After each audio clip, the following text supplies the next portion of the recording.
status itu memuaskan.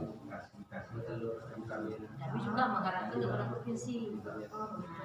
Selama ini kami dari PNG sudah juga membantu anak-anak di sini, kayak kompor kemarin, hiburan,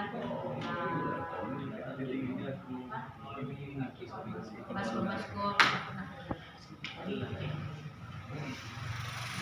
Dari modal itulah mampu berbuat, ditambah lagi dengan dana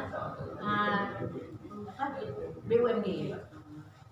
Memang rencananya orang kemarin BUMD mau tambah modal tahun ini, tapi karena kita kendalanya, kita kan sekarang lagi jadi dana ke BLT.